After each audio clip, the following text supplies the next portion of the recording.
That's it. I am succumbing to peer pressure. I'm doing something I didn't think I would ever do. And after literal years of being asked, I'm finally gonna give the people what they want, what they've been asking for, what they have demanded of me. And that is an in-depth costume analysis and review of a Muppet's Treasure Island. Yes, you've heard that right here, folks. We are talking about the costumes in Muppet's Treasure Islands. Let's fucking go, baby! Now look, all of this started when I did my deep dive analysis about the incredible, perfect, no-notes piece of Oscar-worthy art Polly Smith got snubbed costuming that is A Muppet's Christmas Carol. And now, both because I have like really crazy deadlines ahead of me.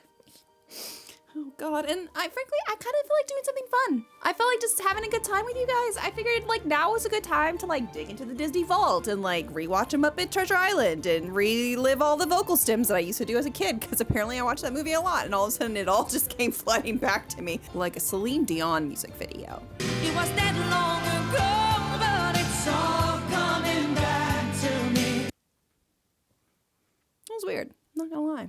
Now for this, I'm going to break it down into the great and the not so great. Because when we're dealing with Polly Smith, who is the main costume designer for like all of these Muppet movies, and like she designed Muppet Treasure Island, she designed Muppet's Christmas Carol, Polly's good.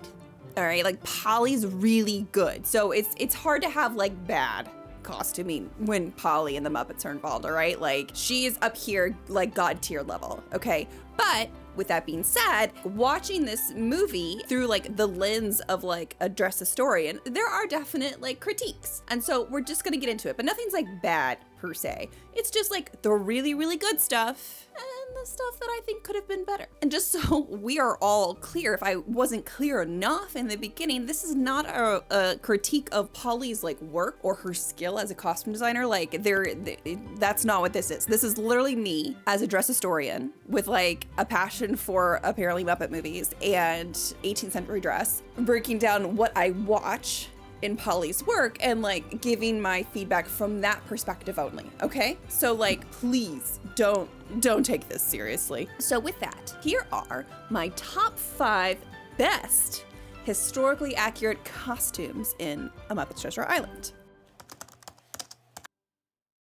Coming in at number 5 is the shirts. Just except one, but basically all shirts minus one. These shirts are great. They have the dropped shoulder, they have stitched shoulder reinforcement, they have usually the gust, they have these collars with like the low cut bosom slits, even though the bit when they were all sword fighting at the end and like everyone's shirts are flown open and they have the ties, like I get why they have the ties there. Like that was just a really funny bit. But everyone's shirts, except for one, are really, really good. And like they do a great job of like showing the texture of 18th century like linen or linen like shirts, and like they've been weathered nice and they look worn and they look like soft and like with the billowy sleeves. It's just so good. Number 4.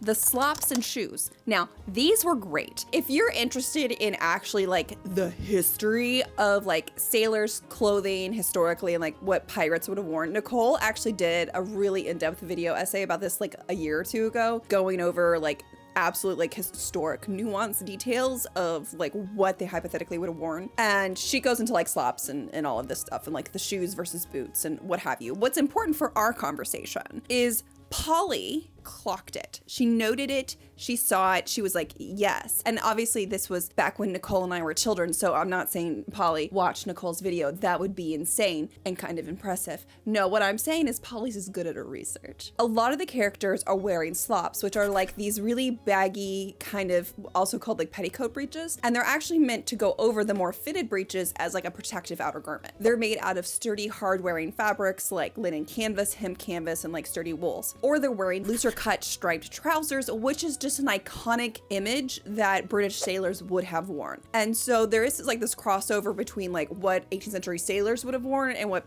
18th century pirates would have worn, because they're like the same thing.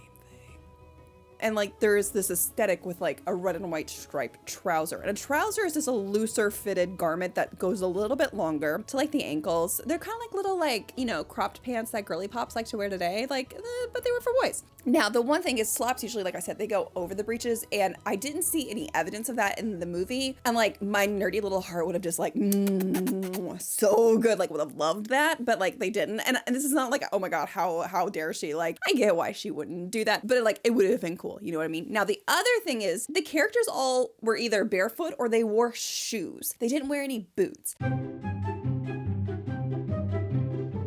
It's been 6 weeks. And this is so nice because so often those like pirate boots aesthetic things, like Nicole goes into this in her video, it's not actually practical for sailing on a ship. It's not what would have been done. They would have either worn shoes or gone barefoot. And so to see like Kermit's character, Long John Silver, like Jim Hawkins, like all of them either barefoot or in shoes, like it's just really nice, quite frankly. Like it's just nice to be like, yeah, no, we don't need the fucking Jack Sparrow ass looking boots. Like we don't need to do that. That's stupid. The shoes and the slops, like I had to put those together because it's like the lower half of the body.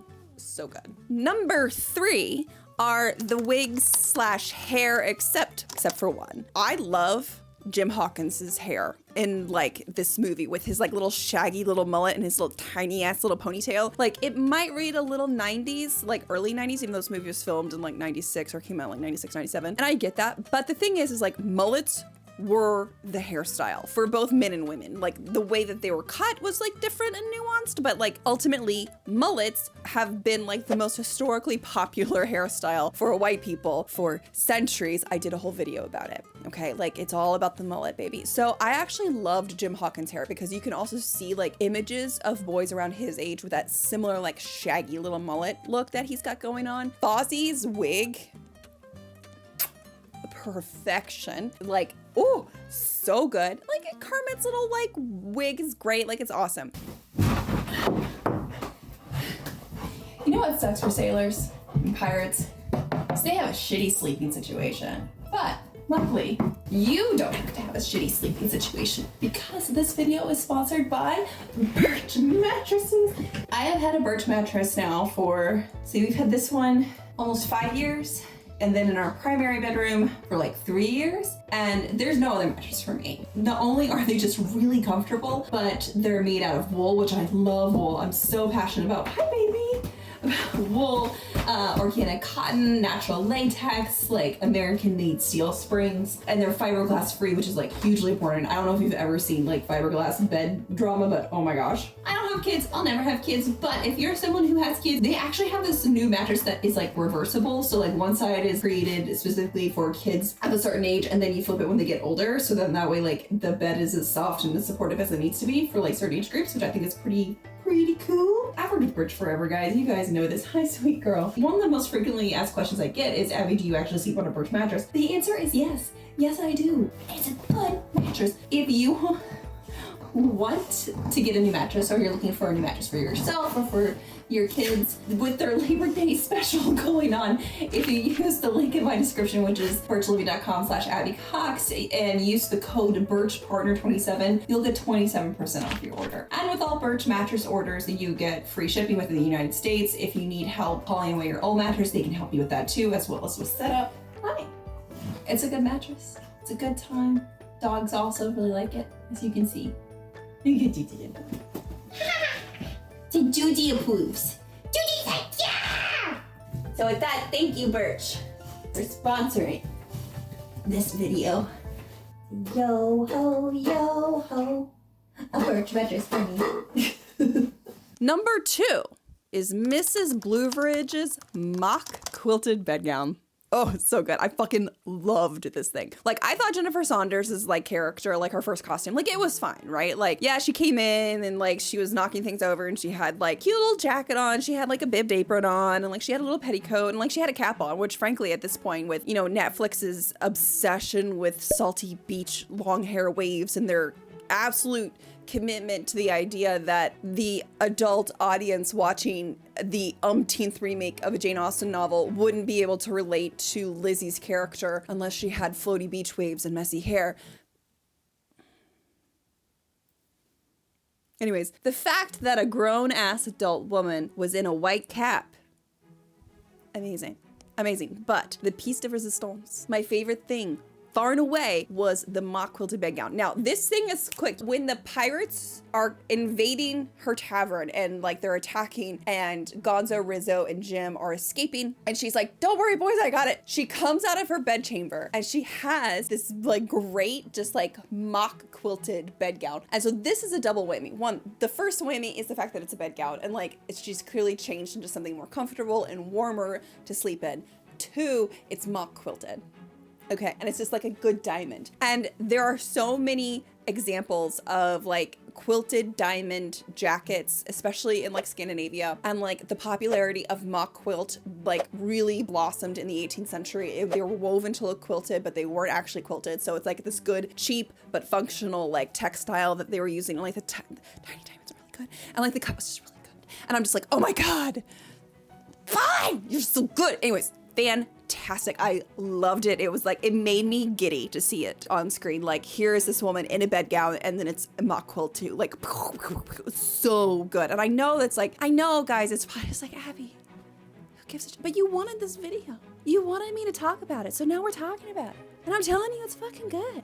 Let's appreciate the details. Let's appreciate the commitment to color. First off, Polly, thank you. And the golden age, frankly, of historic dramas, the 90s and the 80s. Just, the texture details is just so good. It's so, so good. And this brings me finally to point number one, the commitment to details. It's details that really, truly like make or break costuming for me. Like it really helps me like relate to the story and I get involved in the story because it's just like when you just have like big block shapes of shit, right? It's just like, okay. And your brain kind of like fuzzes over, but it's when you see like the details that you're just like, yes. And then like it brings you in, it pulls you in. And like, this kind of makes me go into like the whole, like, you know, like we talked about in the last video with like bad color choices in like costume design. It's like these like unadorned, plain ass, shitty, badly made costumes. It's boring. Like literally you can buy better breeches on Amazon.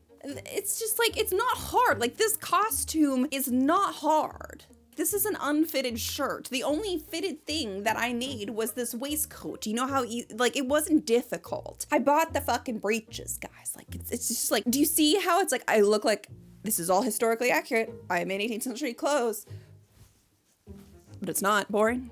Do you see the difference? Okay, so back to Polly. Commitment to the details, right? So in the opening scene, Jim Hawkins and Gonzo and Rizzo are working at Mrs. Blueridge's tavern, right? And they have great examples of masculine aprons on, where they come up to a triangular point and they hook to a button and like they're tied and wrapped around and they're in this like a nice sturdy like cotton or linen canvas. And like you can see the contrast because Mrs. Blueridge's apron is just a normal like square topped like bibbed apron, like pinner apron, right? Loved that. Kermit's spats.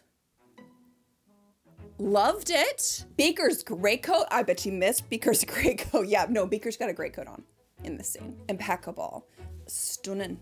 Rizzo's fall front breeches like actually coming undone after he completely devours like the rotisserie chicken and like being able to have like him open with his little like protruding belly and like the front fall of the breeches are like flopped open and you can see like the little tiny like microscopic buttons and like his shirt's open and like the waistcoat's open and his like kerchief's hanging. Like it's just so good. It's like, again, like Rizzo's like, you know, yay big, he's so tiny. But that's the thing, it's like that's what I expect from Polly. I expect those like joyful, nerdy little details that are just so quick. And it's like you have to watch the shit out of the movie to like really catch them and like her genius. And the other thing that I really appreciate is that all the cuffs that I noticed, at least in the menswear, were really big on the men's coats. And this is great because it really kind of helps anchor us. I did not intend. Anchor us into like the mid 18th century, the mid 1700s. We know for a fact that the movie takes place after 1737 because there's a scene where Long John Silver like is like, oh, I'll bring out this vintage rum. It's from 1737. And most of the time, like this story, Treasure Island, takes place around like 1745, which is around like the golden age of pirates. And so like the commitment to having like these really oversized men's cuffs on their coats is just a really nice acknowledgement of the time period where it would have been so easy to like do something different, right? Polly didn't do that. Like she committed to the cuffs and I love that. And so it's just all of these like little details that kind of like pile up that are just so freaking good. They're so good. Yeah, I honestly like, I don't know if Rizzo's fall front breeches or like Beaker's gray coat that's just like on screen for like 5 seconds, not even, are my favorite like little details because they're both just fucking incredible. All right, here's the hard part. This might upset some people. Here are the 5 not great things that happen in Muppet Treasure Island, costuming wise. Now, I want to make myself again abundantly clear. I am intentionally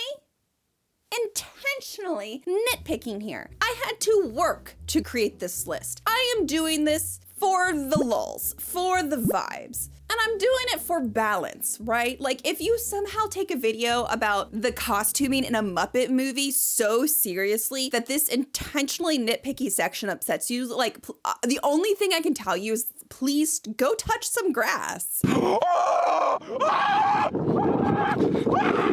This is all in good fun, and frankly, I had to work at getting these 5 things. And if you think for a second that I am critical of Polly Smith's work, then you have not been paying attention.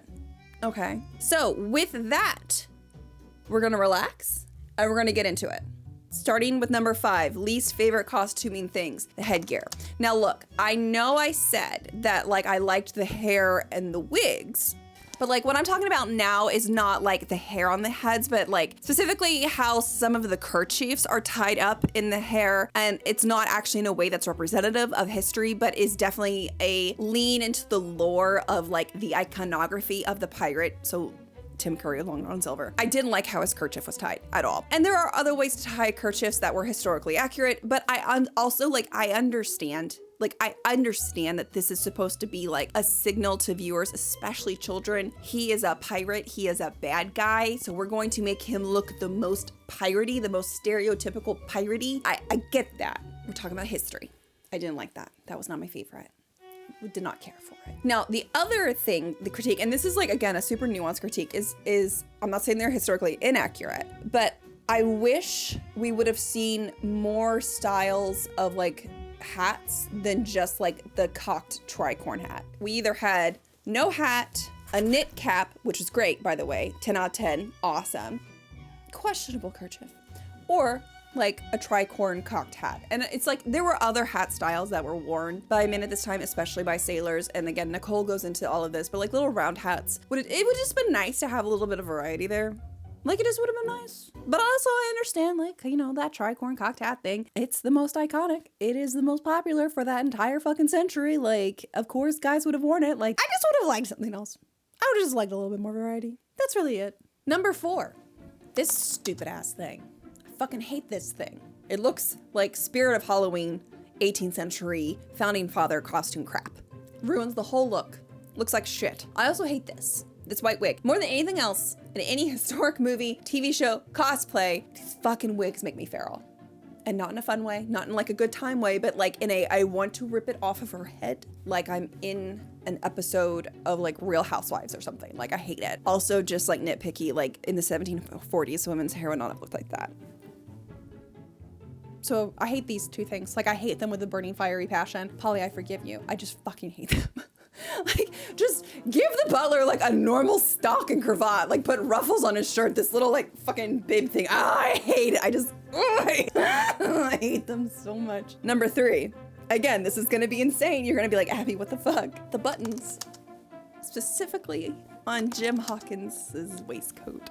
I found the buttons on his waistcoat extremely distracting. They bugged the ever-loving shit out of me. And I've spent a lot of time like thinking about this and like researching. I'm like, why did this bug you? And I'm like, so first off, the information surrounding this is a bit shoddy, and it's like, it may or may not be true. But I was taught that like 4 holes in buttons like didn't really become a thing until like the late 19th century, or at least later into the 1800s. So well after 1740s. And like there's some corroborative evidence of this like in like Google searches and like patents and stuff, but it's still a button. Like I get that this is kind of crazy, but I just found it distracting because I was like, why do his buttons look like that? And like I felt like kind of crazy for like obsessing over it. But the thing I realized was like I started going through like museum collections and looking at images of waistcoats, and I realized part of the issue is that at this time, like in the mid 18th century, buttons usually were matching. And so like the coat would have matching buttons, like it'd be made out of the same fabric. And so like I get that maybe like Polly's like thought process was, oh, Jim's poor, so he can't afford nice like buttons like the other characters. But I would then argue that like the cheapest buttons would have been like a wooden domed like mold that then would have just been wrapped in the same fabric for his waistcoat and coat. Like there were cheaper options that would have been texturally like probably pretty interesting because those could have been distressed and less jarring to the nerds like me. And I get it. It's like I literally have been talking a few minutes now about buttons, and that is low-key insane. I accept that. I accept that. I do. But it's still true. I still don't like them. They still bugged me. Like I would have preferred other buttons on his waistcoat and his coat, but definitely on his waistcoat. Number 2, least favorite thing, the gold work. The gold work. Now look, I get it. From a storytelling perspective, gold work helps us understand wealth, class, power status. Like it is an instant communicator. Like when Long John Silver transforms from just the lowly cook to Captain Long John Silver, like the gold helps communicate that to us very quickly. I get it. I get it from a storytelling perspective. I get it from a design perspective in that way. However, all I could think about when I was like watching that and like watching like Kermit the Frog with his like gold, and I know he's supposed to be like naval captain or whatever, and like Long John Silver's like here on the beach, like in like a full ass wool frock coat with gold work on it and gold work on his hat and gold braid on his hat. All I could think of is how much that would tarnish in the salt water and like sea air, and like how that's literally just a waste of fucking money. I just like, look, the only character I could like legitimately see making this decision in like real life scenario is Fozzie's character, because he talks to the man that lives in his finger, and he is supposed to be a stupid, rich, spoiled boy. And stupid, rich, spoiled boys would absolutely wear a gold work on a ship because they're not aware of the financial implications of ruining the gold work. Like he would just be like, la la, you know, like whatever. But an experienced like pirate or sea captain who understands like the value of the gold work, like I just don't see them wearing it in those work environments. Like they would save that shit for the city ports, right? They would save it for where people would actually see it and enjoy it, because wearing gold work around a bunch of other fucking pirates or like your fucking like crew, you're just asking to get your shit ripped out. You can like take gold thread apart and like it's literally, you can get it's money. Like it's actual money. Like there were women who used to do that in the 18th century. Like they would just pick that shit apart and then get money for like, because it's gold, right? Like insane. But again, I also understand, because it's like we're in charge, we're rich. I'm now a captain pirate. Haha, I'm no longer just a cook. Okay, now finally for my least favorite thing, and you all might have figured it out by now, by his extremely noticeable, I think, lack of presence in this video, like throughout. And that is, frankly, the entire costume worn by Long John Silver. I know. Look, I get it, okay? I need you to hear me out. This is not a critique on Tim Curry, okay? He was great. And this is a very nuanced critique, so let me explain. That double-breasted waistcoat that he wears, amazing, 10 out of 10, loved it. I wish those buttons were on Jim Hawkins's fucking waistcoat. Loved the waistcoat. I loved the slops he was wearing. I loved the fact that he wasn't in boots. Like, all of that was great, okay? Beside the gold work and the headscarf that we've already talked about. I hated the fact that his shirt was red. It drove me bonkers. It drove me just as bonkers as watching Jim Hawkins's character with his fuck off Joanne buttons on his waistcoat. Look, again, from a storytelling perspective, I get it. It's like, look, we put him, it's better than putting him in black. I'll totally give you that, Polly. Like, and putting him in a red shirt helps to communicate to the audience, especially since the audience is mostly children. Hey, this character's dangerous. He's in a red shirt and no one else is in an all red shirt like this. This is dangerous. This is scary. He is the man with the one leg that Billy Connolly's character warned the kids about, like, alert, alert. Here is the bad guy on the screen. Crazy bisexual man on screen. Dangerous, children. Be caution. I get it. I still don't like it. It was cut perfectly. Like, it had the drop sleeves like this. Like, it was cut perfectly. It's just the fact that it was like the solid red color. Because in my mind, I'm like, who would wear a solid red shirt on a ship? Because one, by the end of that journey, because they're over the ocean for at least 6 weeks, that shirt would have been pink, okay? It would have been pink and bleached out and splotchy. Like, it would not have been solid red. right? He would have come off that boat in the Caribbean looking like someone spilt fucking Kool-Aid all over a white shirt. That's what it would have looked like, okay? And that's really what it comes down to. So I'm just like, this is so unbelievable for me, but I understand it from a signaling perspective. I understand why Polly made Long John Silver the stereotypical pirate, and like she did her good history shit with all the other characters. For this conversation, for this video, for the historical accuracy, I still don't have to like it. It's all right. Like, he was still great. Like, the movie's still awesome. Just would have liked him maybe in a different type of shirt. But I understand, like, it would have been hard because, like, if you put him in a check shirt, that's not as scary. We don't want everyone to get in a white shirt because that's just a lot, like, that's just a sea of, like, white shirts everywhere. And it's like, he needs to be a little intimidating. He needs to be a little nerve-wracking. He needs to make you kind of physically uncomfortable. So a solid red shirt. Again, storytelling. I get it. Historical, not my favorite. That's it. All right, so overall, the costumes in Muppet Treasure Island are beautifully designed and executed. No surprise there, right? Like, Polly Smith, she just shines when it comes to getting the details for the Muppets, like Rizzo's fall from breeches or Beaker's greatcoat. So fucking good. Polly really knows how to do research for historic costume design. And in a world of shitty Jane Austen remakes that are just sad beige and grayish, like, I really wish that other designers would look at her for inspiration and for guidance and like understand that you can trust your audience, even if they're small children, to relate to historic designs and aesthetics and like not have that like negatively impact a movie. In fact, it will only positively impact a movie. It makes it better. For the final question that I know of people are going to want to know the answer to, especially if you are really committed to the fact that I am obsessed with Muppet's Christmas Carol, and that is, which of the two movies do I like better costuming-wise, Muppet's Christmas Carol or Muppet's Treasure Island? Obviously, it's a Muppet's Christmas Carol. Part of that is that I think Muppet's Christmas Carol is a little bit easier to work with. You're not dealing with really strong stereotypes of character like you do with Pirates. I think that there's also like just more diversity in the costuming in that like we have 1790s, we have 1820s, we have ghosts, we have 1840s working class, we have 1840s middle class, like, and there's like different characters at different points in time in their lives, and like we're going kind of all over the city of London, right? Where like in Muppet's Treasure Island, they're on a boat for 6 weeks. Like, there's just not a lot going on. I got cabin fever! I've got it too! Cabin fever! And it's all dudes, and the only like female character is Miss Piggy, and she's dressed like Barbara Streisand in Hello Dolly. So it's just like a different thing. So I will say Muppet's Christmas Carol is still my favorite, but after years of you guys going to Muppet Treasure Island, I was like, after rewatching it, I really did enjoy it, and I'm gonna definitely put it back in the rotation because like it just like, I don't know how to explain it, but like my brain just like whirled back to life, and like all of these like memories as like a kid watching this movie like started to like come like flooding back, and it was a good time. So with that, thank you all for watching. Give us a thumbs up if you had a good time. Let me know any other like silly movies you want me to review in a not so serious way, because let's have fun. Let's just be goofy for a minute. And with that, my friends, mwah, I'll see you next time in another video. Good day. Hi! Hi! Hi! Yeah?